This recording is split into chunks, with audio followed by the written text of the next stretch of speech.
ಅಶ್ವವೇಗ ನ್ಯೂಸ್ಗೆ ಸ್ವಾಗತ. ನಾನು ಗಂಗಾ ಜಾಧವ್. ಇನ್ನು ಮಕ್ಕಳ ಭವಿಷ್ಯಕ್ಕಾಗಿ ಲಕ್ಷ ಫೀಸ್ ಅನ್ನ ಕಟ್ಟು ಓದಿಸುವಂತಹ ಖಾಸಗಿ ಶಾಲೆಯ ಪೋಷಕರಿದ್ದೀರಲ್ಲ, ಈ ಸ್ಟೋರಿನ ನೋಡಲೇಬೇಕು. ನೋಡಿ, ಕ್ಲಾಸ್ ಟೆಸ್ಟ್ ನಲ್ಲಿ ಫೇಲ್ ಆದ್ರೆ ಮಕ್ಕಳ ಭವಿಷ್ಯವೇ ಮುಗಿತಾ ಅನ್ನುವಂತಹ ಪ್ರಶ್ನೆ. ಕ್ಲಾಸ್ ಟೆಸ್ಟ್ ನಲ್ಲಿ ಫೇಲ್ ಆದ್ರೆ ಟಿಸಿ ಕೊಟ್ಟು ಆಚೆ ಕಳಿಸ್ತಾರೆ ನಿಮ್ಮ ಮಕ್ಕಳನ್ನ. ಸ್ಕೂಲ್ ಮ್ಯಾನೇಜ್ಮೆಂಟ್ ನಿರ್ಧಾರಕ್ಕೆ ಈಗ ಪೋಷಕರು ಕಂಗಾಲಾಗ್ತಾ ಇದ್ದಾರೆ.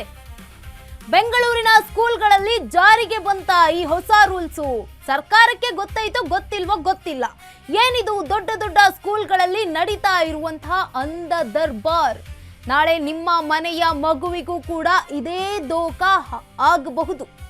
ಇದು ಪ್ರತಿಯೊಬ್ಬ ಪೋಷಕರು ನೋಡ್ಲೇಬೇಕಾದಂತಹ ಸ್ಟೋರಿ ಇದೆ. ನಿಮ್ಮ ಅಶ್ವವೇಗ ನ್ಯೂಸ್ ನಲ್ಲಿ ಬಿಗ್ ಎಕ್ಸ್ಕ್ಲೂಸಿವ್ ಸ್ಟೋರಿ ಇರುವಂತದ್ದು. ಕ್ಲಾಸ್ ಟೆಸ್ಟ್ ನಲ್ಲಿ ಫೇಲ್ ಆದ್ರೆ ಮಕ್ಕಳ ಭವಿಷ್ಯ ಮುಗಿತಾ ಅನ್ನುವಂತಹ ಪ್ರಶ್ನೆ. ಕ್ಲಾಸ್ ಟೆಸ್ಟ್ ನಲ್ಲಿ ಫೇಲ್ ಆದ್ರೆ ಟಿಸಿ ಕೊಟ್ಟು ಆಚೆ ಕಳಿಸ್ತಾರೆ. ಸ್ಕೂಲ್ ಮ್ಯಾನೇಜ್ಮೆಂಟ್ ನಿರ್ಧಾರಕ್ಕೆ ಈಗ ಪೋಷಕರು ಕಂಗಾಲಾಗ್ತಾ ಇದ್ದಾರೆ. ಬೆಂಗಳೂರಿನ ಸ್ಕೂಲ್ಗಳಲ್ಲಿ ಹೊಸ ರೂಲ್ಸ್ ಏನಾದ್ರೂ ಜಾರಿಗೆ ಬಂತ ಅಂತ ಅವರವರೇ ಜಾರಿ ಮಾಡ್ಕೊಂಡ್ರೆ ಏನ್ ಕತೆನೋ ಗೊತ್ತಿಲ್ಲ. ಈ ಖಾಸಗಿ ಸ್ಕೂಲ್ಗಳ ಹಣೆ ಬರಾನೇ ಇಷ್ಟು ಅನ್ಸುತ್ತೆ. ದುಡ್ಡು ನುಂಗುವಂತ ಒಂದು ಏನಂತಾರಲ್ಲ ಪಾತ್ರೆ ಇದು ಖಾಸಗಿ ಶಾಲೆಗಳು. ಮಕ್ಕಳು ಅದು ನೋಡಿ, ಚಿಕ್ಕ ಮಕ್ಕಳು ಅನ್ಸುತ್ತೆ, ಟೆಸ್ಟ್ ನಲ್ಲಿ ಫೇಲ್ ಆದ್ರೆ ಟಿಸಿ ಕೊಟ್ಟು ಕಳಿಸ್ತಾ ಇದ್ದಾರೆ. BRS ಗ್ಲೋಬಲ್ ಸ್ಕೂಲ್ ಇದು. ಪ್ರತಿಯೊಬ್ಬ ಪೋಷಕರು ನೋಡ್ಲೇಬೇಕಾದಂತಹ ಸ್ಟೋರಿ. ಫೇಲ್ ಆದ್ರೆ ಭವಿಷ್ಯನೇ ಮುಗಿಸುವಂತಹ ಖಾಸಗಿ ಶಾಲೆಗೆ ಲಕ್ಷ ಕೊಟ್ಟು ಕಳಿಸ್ಬೇಕಾ? 10ನೇ ತರಗತಿ ಕ್ಲಾಸ್ ಟೆಸ್ಟ್ ನಲ್ಲಿ ವಿದ್ಯಾರ್ಥಿಗಳು ಫೇಲ್ ಆಗಿದ್ದಾರಂತೆ. ರುಚಿತಾ, ರಿತಿಕಾ, ಜಾನ್ವಿ, ಕಲ್ಕಿ ಫೇಲ್ ಆಗಿದ್ದಂತಹ ಸ್ಟೂಡೆಂಟ್ಸ್ಗಳು. ಟಿಸಿ ಕೊಡಲು ಮುಂದಾದಂತಹ ಶಾಲೆಯ ಪ್ರಿನ್ಸಿಪಲ್. ಟಿಸಿ ಕೊಡಲು ಮುಂದಾದ BRS ಗ್ಲೋಬಲ್ ಸ್ಕೂಲ್. ಕಸವನಹಳ್ಳಿಯಲ್ಲಿರುವ BRS ಗ್ಲೋಬಲ್ ಶಾಲೆಯಲ್ಲಿ ಈ ಒಂದು ಘಟನೆ ನಡೆದಿದೆ. ಮ್ಯಾನೇಜ್ಮೆಂಟ್ ನಿರ್ಧಾರಕ್ಕೆ ಪೋಷಕರು ಕೂಡ ಈಗ ಕಂಗಾಲಾಗ್ತಾ ಇದ್ದಾರೆ. ಈಗ ನಾವೆಲ್ಲಿಗೆ ಹೋಗಿ ದಾಖಲಾತಿ ಮಾಡಿಸೋದು? ಎಲ್ಲಿ ಕರ್ಕೊಂಡು ಹೋಗ್ಬೇಕು? ಅರ್ಧ ಶೈಕ್ಷಣಿಕ ವರ್ಷವೇ ಮುಗಿಯಲು ಬರ್ತಾ ಇದೆ. ಇನ್ನೇನು ಹೋಗ್ಬಿಟ್ರೆ ಬಂದೇ ಬಿಡುತ್ತೆ ಅರ್ಧ ವರ್ಷದ್ದು. 9ನೇ ತರಗತಿಯಲ್ಲಿ ಅವರೇ ಪ್ರಮೋಟ್ ಮಾಡಿದ್ದಾರೆ, ಸೇರಿಸಿ ನಮ್ಮ ಶಾಲೆಗೆ ಅಂತ. ಈಗ ದಿಢೀರಂತ ಟಿಸಿ ಕೊಡ್ತೀವಿ ಅಂತಂದ್ರೆ ಎಲ್ಲಿಗೆ ಹೋಗ್ಬೇಕು ಮಕ್ಕಳು? ಮಕ್ಕಳ ಭವಿಷ್ಯದ ಮೇಲೆ ಏನು ನಿರ್ಧಾರನೇ ತಗೊಳ್ಳೋದಕ್ಕಾಗಲ್ವಾ?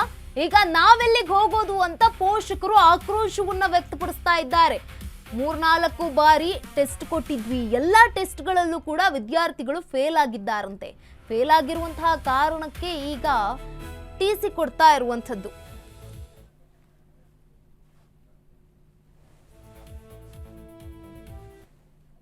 ಇಬ್ಬರು ನನ್ನ ಮಕ್ಕಳು ಓದ್ತಾ ಇದ್ದಾರೆ, ರುಚಿತಾ, ರಿತಿಕಾ ಅಂತ.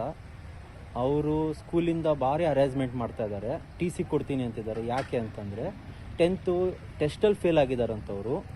ಅವರು 9th ಟಿಸಿ ಕೊಡ್ತೀನಿ ಅಂತ ಹೇಳಿಲ್ಲ, ಪ್ರಮೋಟ್ ಮಾಡಿದರು. ಈಗ 10th ಕೊಡ್ತೀನಿ ಅಂತ ಹರಾಸ್ಮೆಂಟ್ ಮಾಡ್ತಾ ಇದ್ದಾರೆ. BRS global school, Kasavanahalli. ನಮಸ್ಕಾರ. BRS ಗ್ಲೋಬಲ್ ಸ್ಕೂಲಿಂದ ಇಬ್ಬರು ನನ್ನ ಮಕ್ಕಳು ಓದ್ತಾ ಇದ್ದಾರೆ, ರುಚಿತಾ, ರಿತಿಕಾ ಅಂತ. ಅವರು ಸ್ಕೂಲಿಂದ ಭಾರಿ ಹರಾಸ್ಮೆಂಟ್ ಮಾಡ್ತಾ ಇದ್ದಾರೆ. ಟಿಸಿ ಕೊಡ್ತೀನಿ ಅಂತಿದ್ದಾರೆ. ಈ ಬಗ್ಗೆ ಮತ್ತಷ್ಟು ಮಾಹಿತಿಯನ್ನ ನೀಡ್ತಾರೆ ನಮ್ಮ ಪ್ರತಿನಿಧಿ ಲಕ್ಷ್ಮಿ ಬಾಗಲಕೋಟೆ. ದೂರವಾಣಿ ಸಂಪರ್ಕದಲ್ಲಿ ಲಕ್ಷ್ಮಿ, ಇದೀಗ ನೋಡಿ ಲಕ್ಷ ಡೊನೇಷನ್ ಕೊಟ್ಟು ಖಾಸಗಿ ಶಾಲೆಗೆ ಸೇರಿಸ್ತಾರೆ ಪೋಷಕರು. ಆದ್ರೆ ದಿಢೀರಂತ ಟೆಸ್ಟ್ ನಲ್ಲಿ ಫೇಲ್ ಆಗಿದ್ದಕ್ಕೆ ವಿದ್ಯಾರ್ಥಿಗಳಿಗೆ ಟಿಸಿ ಕೊಡ್ತಾ ಇರುವಂತದ್ದು. ಏನೆಲ್ಲ ಮಾಹಿತಿ ಇದೆ ಈ ಕುರಿತಾಗಿ? ಎಸ್ ಗಂಗಾ, ಶಿಕ್ಷಣ ಮಂದಿರ ಅಂತಂದ್ರೆ ಮಕ್ಕಳ ಭವಿಷ್ಯವನ್ನ ರೂಪಿಸುವಂತದ್ದಿರ್ಬೇಕೆ ಹೊರತು ಮಕ್ಕಳ ಭವಿಷ್ಯವನ್ನ ಹಾಳು ಮಾಡುವಂತಹದ್ದಲ್ಲ.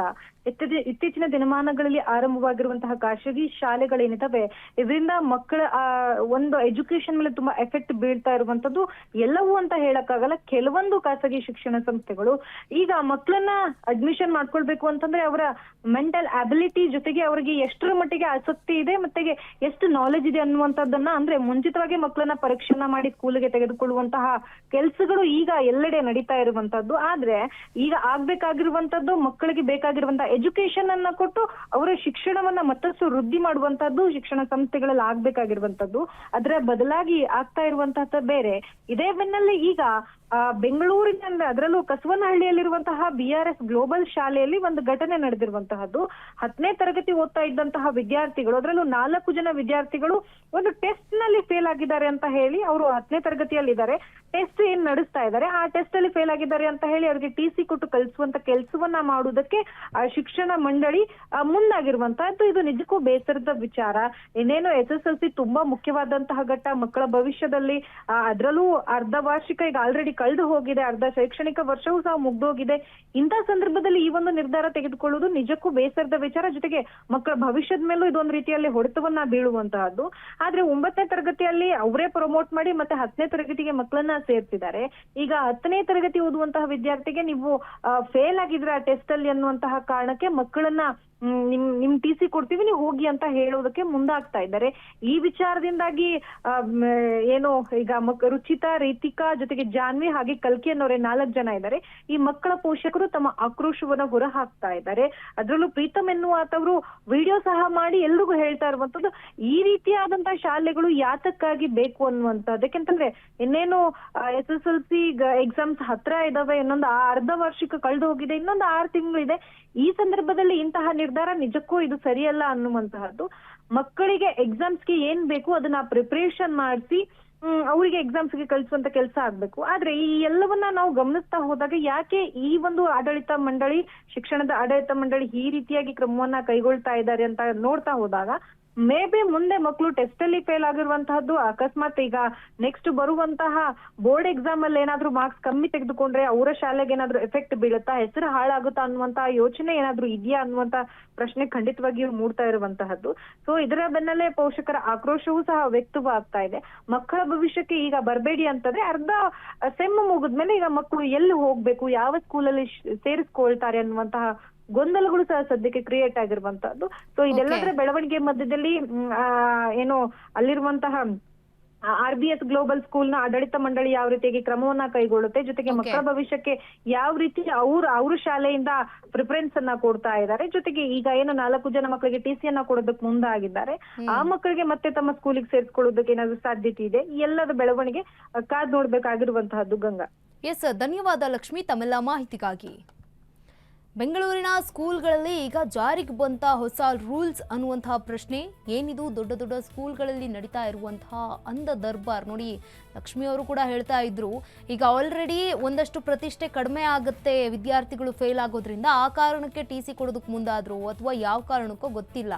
ಆದರೆ ಈಗ ವಿದ್ಯಾರ್ಥಿಗಳನ್ನ ತೆಗೆಯೋದ್ರಿಂದ ತುಂಬಾನೇ ವಿದ್ಯಾರ್ಥಿಗಳ ಮೇಲೆ ಒಂದು ದೊಡ್ಡ ಪರಿಣಾಮ ಬೀರುತ್ತೆ. ಯಾಕಂತಂದ್ರೆ ಶಾಲೆಯ ಶೈಕ್ಷಣಿಕ ಅರ್ಧ ವರ್ಷ ಮುಗಿತಾ ಬರ್ತಾ ಇದೆ, ಇನ್ನೇನು ಒಂದು 6 ತಿಂಗಳು ಹೋಗ್ಬಿಟ್ರೆ ಮುಗದೇ ಹೋಯ್ತು, ವರ್ಷಾನೇ ಮುಗಿಯುತ್ತೆ. ಈ ಒಂದು ಸಂದರ್ಭದಲ್ಲಿ ಈಗ ಮಕ್ಕಳು ಟೆಸ್ಟ್ನಲ್ಲಿ ಫೇಲ್ ಆಗ್ತಾ ಇದ್ದಾರೆ ಅನ್ನುವಂಥ ಕಾರಣಕ್ಕೆ ಈಗ ಹೊರಗಡೆ ಕಳಿಸ್ತೀವಿ ಅಥವಾ TC ಕೊಡ್ತೀವಿ ಅನ್ನೋದು ಎಷ್ಟರ ಮಟ್ಟಿಗೆ ನ್ಯಾಯ ಅನ್ನುವಂಥ ಪ್ರಶ್ನೆ ಕೂಡ ಆಗ್ತಾ ಇದೆ. ಇನ್ನು ಸ್ಕೂಲ್ ಮ್ಯಾನೇಜ್ಮೆಂಟ್ ನಿರ್ಧಾರಕ್ಕೆ ಪೋಷಕರು ಕೂಡ ಕಂಗಾಲಾಗ್ತಾ ಇದ್ದಾರೆ. ಪೋಷಕರು ಏನು ಮಾಡಬೇಕೋ ಗೊತ್ತಾಗ್ತಾ ಇಲ್ಲ. ಮಕ್ಕಳು ಫೇಲ್ ಆದ್ರು ಅನ್ನುವಂಥ ಒಂದೇ ಒಂದು ಕಾರಣಕ್ಕೆ TC ಕೊಡ್ತಾ ಇದ್ದಾರೆ ಅಂತಂದ್ರೆ ನೀವು ಯಾಕೆ ಆ ಶಾಲೆಗೆ ಸೇರಿಸೋದಕ್ಕೆ ಹೋದ್ರಿ? ಮೊದಲನೇ ಪ್ರಶ್ನೆ ನಮ್ಮದು. ಬೇಡವೇ ಬೇಡ ಆಗಿತ್ತು. ಒಳ್ಳೆಯ ಸ್ಕೂಲ್ ಅಂತಂದು ಹೇಳ್ಬಿಟ್ಟು ಏನೋ ಸೇರಿಸೋದಕ್ಕೆ ಹೋಗ್ತೀರಾ ಸರಿ, ಆದರೆ ಒಳ್ಳೆಯತನ ಎಷ್ಟು ಮಟ್ಟಿಗೆ ಇರುತ್ತೆ ನೋಡಿ. ಅದು ಸ್ಕೂಲ್ ಟೆಸ್ಟ್ನಲ್ಲಿ ಫೇಲ್ ಆಗಿರೋವಂಥ ಕಾರಣ ಏನು ಎಕ್ಸಾಮ್ನಲ್ಲೇ ಫೇಲ್ ಆಗಿಬಿಟ್ರೆ ಹಂಗಂತಂದ್ರೆ ಅವರು ಶೈಕ್ಷಣಿಕ ಏನು ಪರೀಕ್ಷೆಯಲ್ಲಿ ಪಾಸ್ ಆಗಿರ್ತಾರಲ್ವ, ಎಷ್ಟು ಮಕ್ಕಳು ಡಿಸ್ಟಿಂಕ್ಷನ್ ಬಂದಿದ್ದಾರೆ, ಎಷ್ಟು ಮಕ್ಕಳು ರಾಜ್ಯಕ್ಕೆ ಫಸ್ಟ್ ಬಂದಿದ್ದಾರೆ, ಈ ಶಾಲೆಯಲ್ಲಿ ಓದೋರು ಎಲ್ಲ ಫಸ್ಟೇ ಬಂದಿದ್ದಾರಾ?